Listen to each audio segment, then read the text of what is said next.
భద్రాద్రి కొత్తగూడెం జిల్లాలో గుత్తుకోయిల దాడిలో మృతి చెందిన ఫారెస్ట్ రేంజ్ అధికారి శ్రీనివాసరావు అంత్యక్రియలు ముగిశాయి.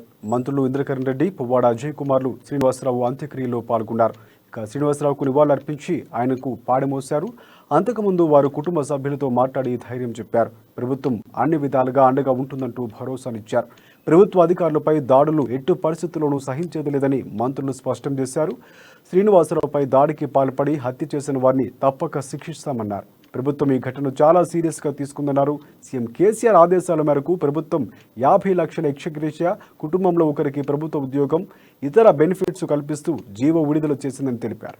ఇక్కడ గిరిజనులతో సమస్య లేదని, ఇతర రాష్ట్రాల నుంచి వలస వచ్చిన గుత్తుకోయిల అడవుల్లో విచక్షణారహితంగా నరికివేస్తున్నారంటూ చెప్పారు.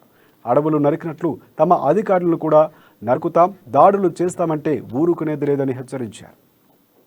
చేతిలో ఆయన హతమవడం అనేది చాలా బాధాకరం. శ్రీనివాసరావు నాకు పర్సనల్ కూడా తెలిసిన వ్యక్తి, ఇక్కడే ఖమ్మంలో చదువుకున్నాడు, చాలా సౌమ్యుడు. మేము ఎప్పుడు ఊహించలేదు. డ్యూటీలో కూడా నిబద్ధతతో పనిచేసి ఈ మధ్యనే శాంతకుమార్ గారి చేతుల మీదుగా, అలాగే శోభ గారి చేతుల మీదుగా గోల్డ్ మెడల్ కూడా సంపాదించారు. ఆయన వనాలు రక్షించడంలో వారికి మంచి అవార్డు లభించింది. ఆయన నిబద్ధత కలిగిన నిస్వార్థమైన సేవల్ని డిపార్ట్మెంట్కి అందించే సమయానికి సర్వేలు జరుపుతూ రాబోయే రోజుల్లో 11 లక్షల ఎకరాలకు దాదాపు పట్టాలు ఇవ్వాలని చెప్పి పోడు వ్యవసాయానికి ముందుకు పోతా ఉన్న తరుణంలో ఇట్లా తెలంగాణ రాష్ట్రం ఏర్పడిన తర్వాత మొట్టమొదటిసారి ఒక FRO స్థాయి అధికారిని అధివేయడానికి మరి ఇది చాలా బాధాకరం. ఇది కరెక్ట్ కాదు. చదువుకున్నది ఆమె కూడా పోస్ట్ గ్రాడ్యుయేషన్ చేసి